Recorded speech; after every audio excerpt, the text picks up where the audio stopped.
There are a lot of ways to make push-ups easier or harder, and so with this video what I'd like to do is show you a progression that I really like. And we're going to start off with the easiest version and move on to the hardest version. And what I would recommend is that if you can get 10 to 15 reps or more of one variation, then I would move on to the next one, and so on and so forth. And with all of these variations, notice the amount of upper arm flare or abduction that's going on. I don't have my arms all the way out here, and they're not fully tucked like this. They're somewhere in the middle, about 30 to 45 degrees, just like that. I think you'll find that pretty comfortable. If in the past you've noticed that push-ups might hurt your shoulder, a lot of times it's because people have their arms super flared. Not necessarily a bad thing, but can cause discomfort in some people. Okay, so first, this is the easiest variation.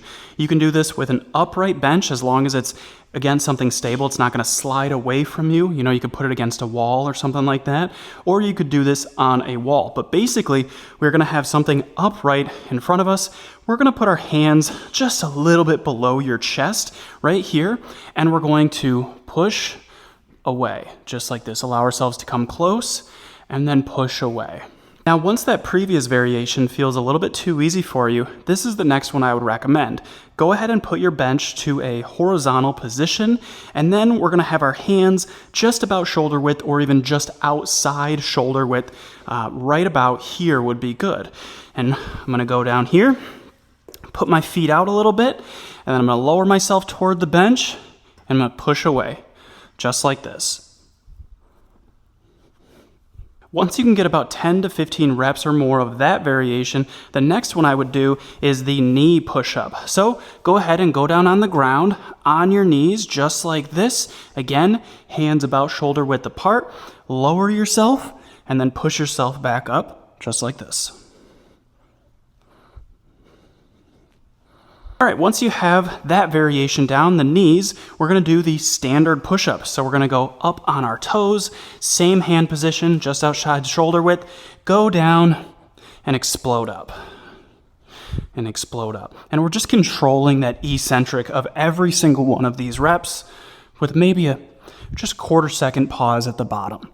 Once you're able to get plenty of standard push-ups, could be time to try a decline push-up, which will make it even harder. So go ahead and set up a bench just like this.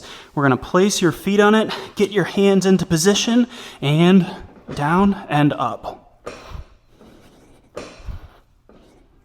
And once you can get 10 to 15 reps of that variation, it's time for my final recommended variation, and that is elevating your hands while doing a decline push-up. Now, the elevation allows us to get a little bit greater range of motion, which will make it a good bit harder. So again, hands about shoulder width apart, lower yourself just like this, and explode up.